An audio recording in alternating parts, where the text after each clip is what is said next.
Okay, hi guys and welcome to the show. And there's dear old Rembrandt. Oh, now there's Salvador Dali.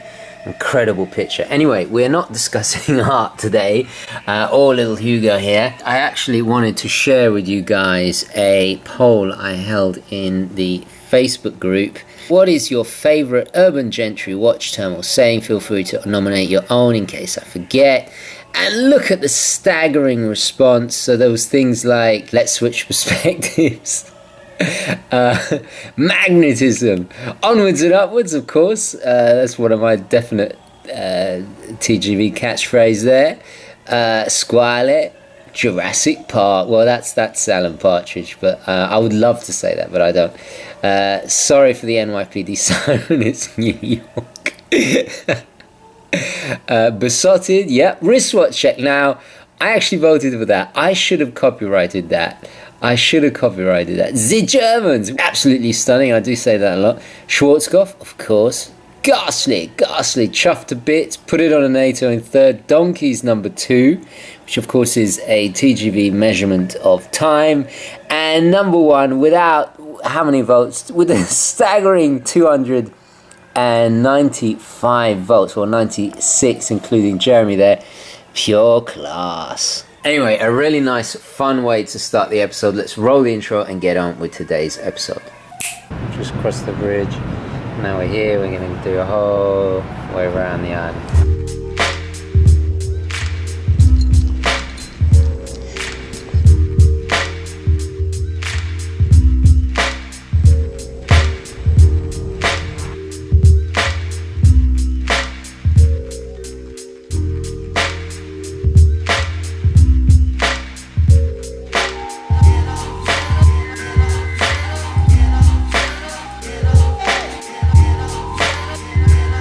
Okay, hi guys and welcome to the show. Today I'm going to be doing a part 2 of, hopefully this might be an ongoing series. I mean, there are definitely enough watches in this category and in this price range to talk about, and that is of course another episode of top 5 iconic watches for under $500. As I shoot this video, it's raining cats and dogs outside, so you'll hear this smacking sound. Unfortunately, because of the way my apartment is, and also my little war room here is right next to the window, so you'll hear rain beating and smacking. It's quiet now, but you will hear it. So if you're wondering what that sound is, it's just the rain. I do apologize. Now, guys, I will post a link to part 1. It was titled Top 5 Iconic Watches Under or Around $500. Affordable ways to add classic horology to any collection. If you check out that video or you rewatch it, have a look at the comments, because you guys suggested some absolutely marvelous recommendations for watches in this price range. Today we're going to do another top 5 suggestion, not in any order of preference. I was supposed to do this weeks ago. I was waiting for one particular watch. Of course, it has not arrived. I think the USPS has lost it or something. Anyway, I'm gonna have to track it down. Now, of course, before I get into this video, I've got to do wristwatch check. And yes, rather predictably, I'm still wearing, or rather, I've still got this in rotation. This is the Zin 104. I am wearing it on a marathon. This is a camouflage rubber one piece, and it has that fantastic, vanilla scent. Beautifully made strap. I haven't worn it for a while. I was supposed to include this in the NATO Zulu strap video I just did, and of course I couldn't find it. And then this morning I was going through my I have a NATO strap, Zulu strap drawer, and I found it had fallen behind where the drawer meets the little cabinet thing. And what I love about this watch most of all is that it's brought back and reminded me what I love about, well, tool watches essentially, or sports watches, or tool watches. This is a tool watch at the end of the day, instrument watch. I've been on this search for a dress watch, and you know, nothing makes me happier than an aviation piece or a dive or something. I just prefer it, and I'm gonna save that for the state of the collection video, which I'm gonna do very soon. Anyway, I'm rabbiting on. I'm getting off topic.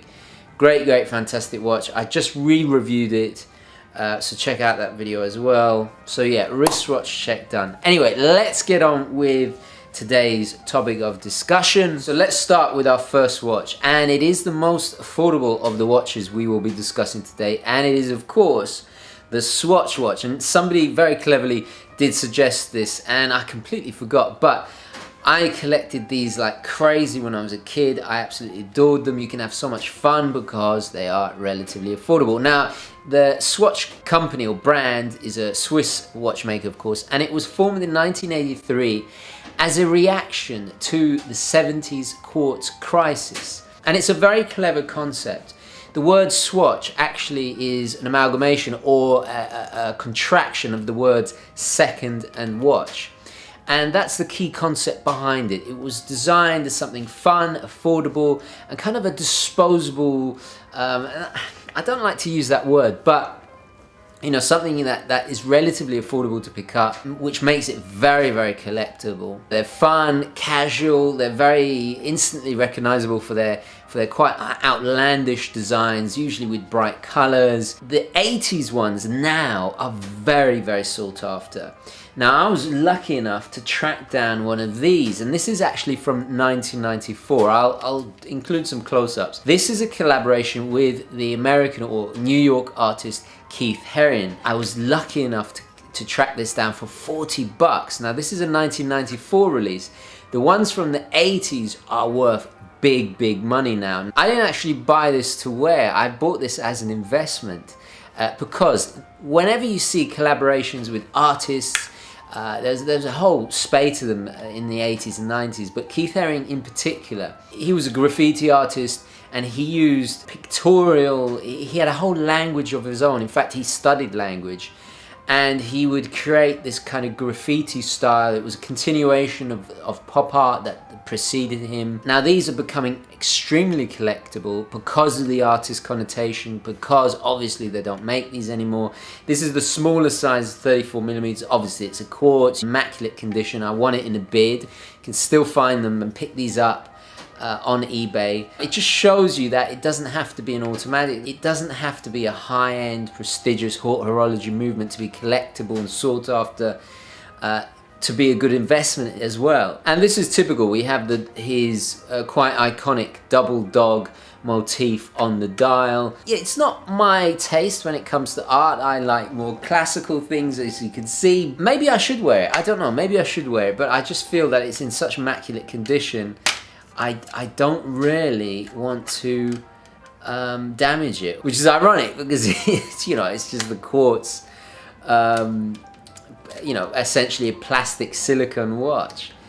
But anyway, very fun, and you can find them on eBay, so have a look. So let's move on to the next watch, and this of course is the Omega Geneve. The Geneve is a line of watches that has been discontinued from the you know, iconic, prestigious brand Omega. We all know Omega, James Bond, all the rest of it. Now Omega have the Seamaster, the Speedmaster, the Constellation, and the DeVille line. However, they had, I think, 4 or 5 lines of watches that have now all been discontinued. They had the Louis Brandt, they had the Cosmic, they had the Sapphirettes, I think it is pronounced, do correct me if I'm wrong. There was the Emerald collection, the Dynamic, of course, and lastly, the Geneve. The Geneve was actually started all the way back in 1953 and continued, I think it ended in 1979. What happened was, a new law was passed in Switzerland where you couldn't have the word Geneve on the dial unless the watch, I believe, I might be wrong about this, unless the watch was made, 60% of it was made in the Canton region of Geneva. Now the name Geneva was given to this line of watches from Omega because they wanted to pay homage to their workshop there, to the, actually I think it was specialized in regulating the watches. The line has seen a ton of evolutions. The 50s ones, there was versions with panpipe dials. Later on in the 60s, they got very minimalist, that typical kind of Mad Men-esque style that has become quite fashionable, in vogue recently. And then later on in the 70s, there were even, I think there was actually a dynamic Geneve as well. But the best, in my opinion, has to be the ones from the late 60s that contain the 500 series movements and the 600 series movements. When Amiga moved into the 70s, their movements got a little bit they had a bit of a wobbly. They had a bit of a problematic period. They weren't as reliable as the movements from before. However, you can still pick these up used on eBay very affordably. I see them all the time. They go from $400 to about $600, so perfect to have in this category. Check out the video I did on 10 questions to ask when shopping on eBay. It can be risky, but if you know what you're doing, you can buy these at a bargain price. And what is fantastic is you're getting a watch, especially the 60s version, that is from the heyday of Amiga. So you've got the prestige, the heritage of owning an Amiga, and I just think it's one of the most accessible, classic, iconic watches that you can buy on the used market. And I've been going on about it for years, so do have a look on eBay. Okay, so that was my second iconic watch at this price range. Let's move on to the third, and it is of course the Seiko Alchemist. Now currently it's in its present form, the Saab 017 I believe, with that beautiful green dial. I actually reviewed this piece and I gotta say it was one of the most difficult watches I had to send back. Do I need this watch? Absolutely not. Did I want to keep it? Completely and utterly. The Alchemist line actually is the second oldest line of watches from Seiko. Now we all know Seiko, hugely prestigious, important Japanese brand. But what I love about the Alchemist is that it encapsulates so much of that Japanese identity. It's a very, very Japanese watch, and let me just explain. So the Alchemist, as the name suggests, is a mountaineering explorer's watch. That's why it has that inner rotating compass bezel. So let's read a little bit about the history. Seiko introduced the Alchemist wristwatch in 1961 with the intention of becoming a reliable timepiece for Japanese mountain climbers and other sports enthusiasts alike. The production of this watch was important because it was the real first sports watch made by Seiko. So this is before the divers that we all know and love, like the SKX, etc. And they were inspired by what is called, now forgive my pronunciation, I do not speak Japanese, but it's Yama-otoko.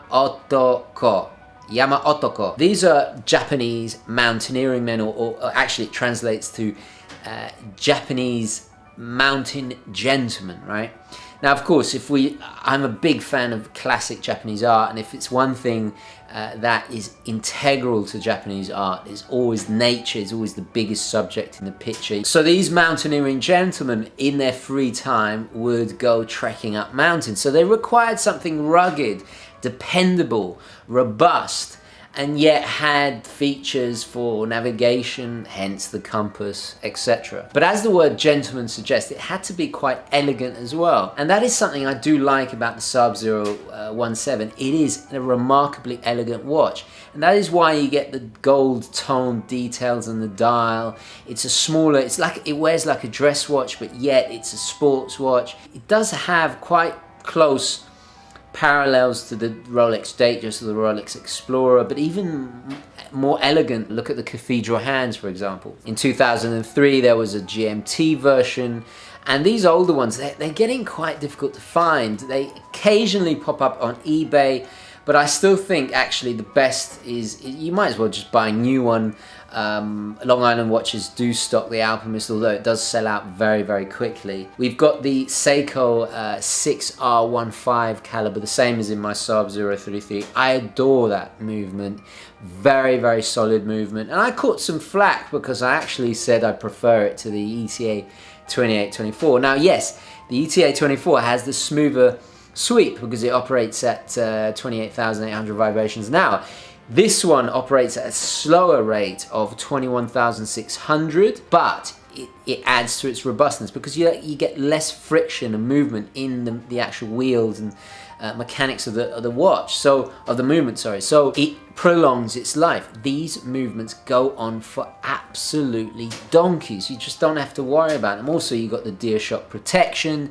They have far superior anti-magnetic resistance to the ETAs. Not only that, these are more contemporary Seiko movements, so you got hacking, manual wind, so 23 dual movement. Power reserve is I think 50 hours or something ridiculous, and I've clocked I think about 54 hours on my little sub, 53 I think it was, I can't remember, but yeah, ridiculous power reserve. They're just solid performers. Not only that, the water resistance is 200 meters, and this is something going back in the lineage of the Alpinist line.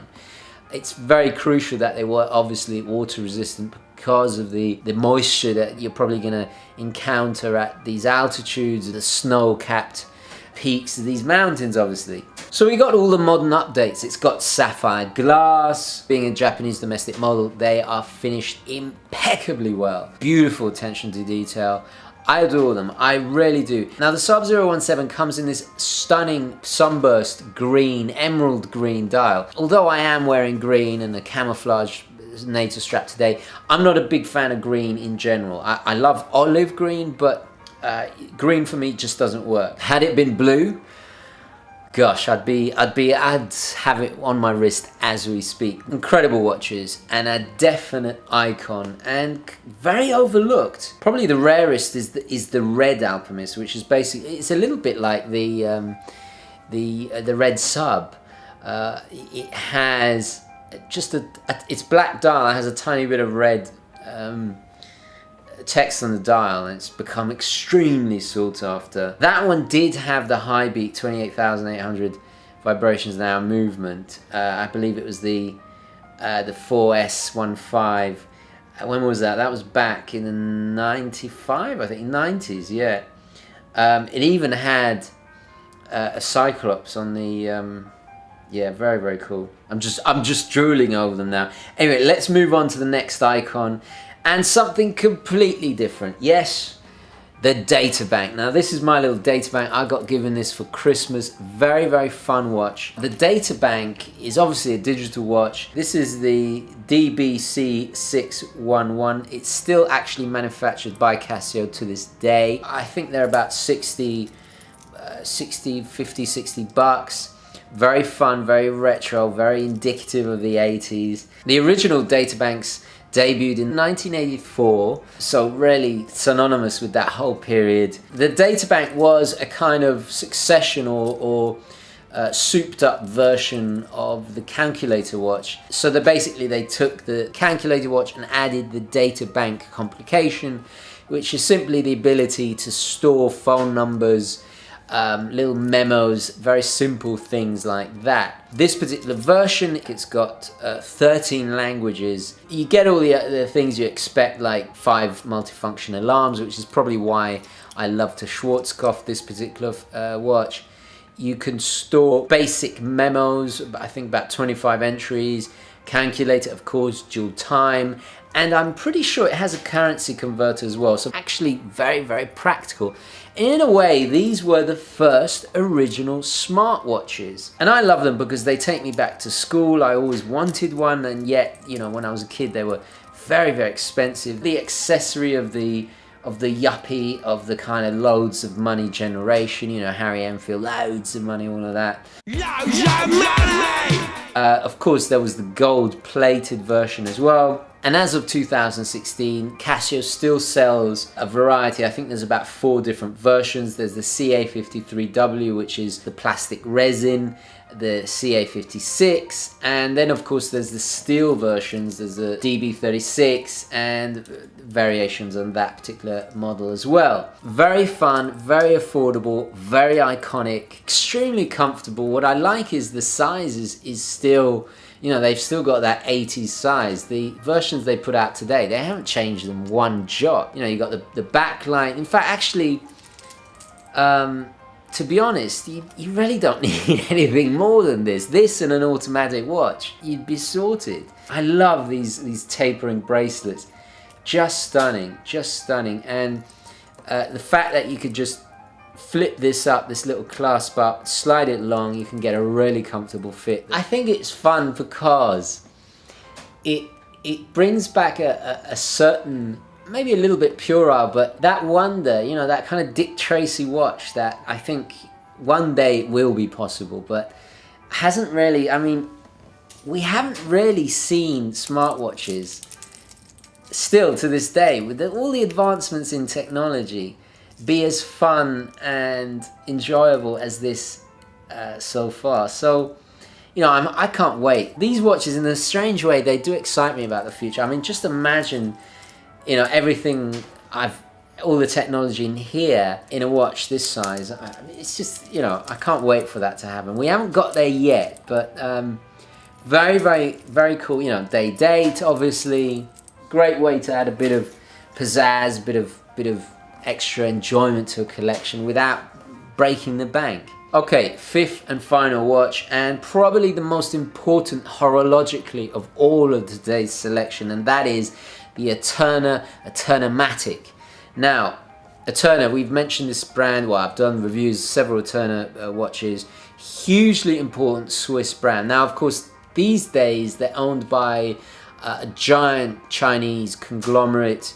I think they were sold, when were they sold? Let me just check. I think they were sold in 2012. So they haven't actually been independent for quite a long while, but that actually does not affect the watch we're talking about today, because you can find 1948 Eterna-matics. Now, why is 1948 so important? Because of that 5 ball bearings they have incorporated in their logo, and that they introduced the Eterna-matic automatic movement, the use of 5 strategically placed ball bearings. Now, this was on the rotor, where the rotor attaches. You'll see this on most ETA movements. Even if you look at the back of a 28-24 today, you'll see these 5 ball bearings, and that's why they incorporate it into their logo. It's so important, integral to this leap, technological leap. These 5 ball bearings made the movement more efficient, significantly reduced friction and resistance on the oscillating weight. This reduced wear and tear on the internal parts, increased the watch accuracy and overall life of the movement. The new watch became very, very popular and soon was Eterna's most popular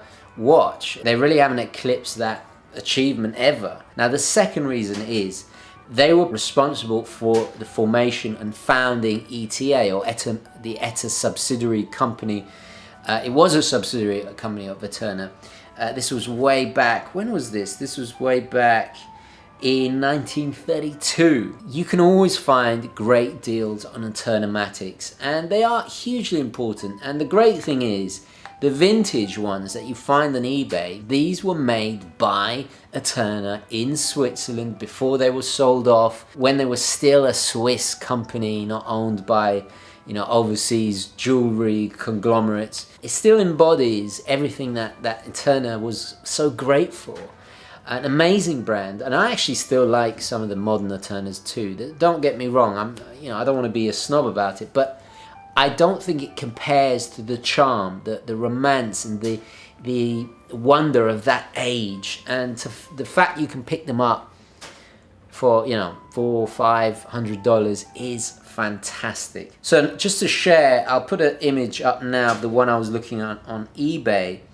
And you can just see, I mean, yeah, it's 33 millimeters. It's smaller, obviously, because it's indicative of its day. Just look at that dial. Look at those beautiful lance hands, those little applied gold numerals. Just gorgeous. Just look at those curvaceous lugs. They look like the wings of a Cadillac. They're really beautiful. It's not Art Deco, because Art Deco was before, but it definitely looks of the period. Staggering. And you know, you will find a lot of these popping up on eBay for very reasonable amounts, and it's great that you can own a bit of horological history for not that much. Anyway guys, I'm gonna leave it there. We've covered quite a lot in this episode. I'll probably do another part 3 further down the line, so please do nominate your favorite iconic watches under or around $500 in the comments below.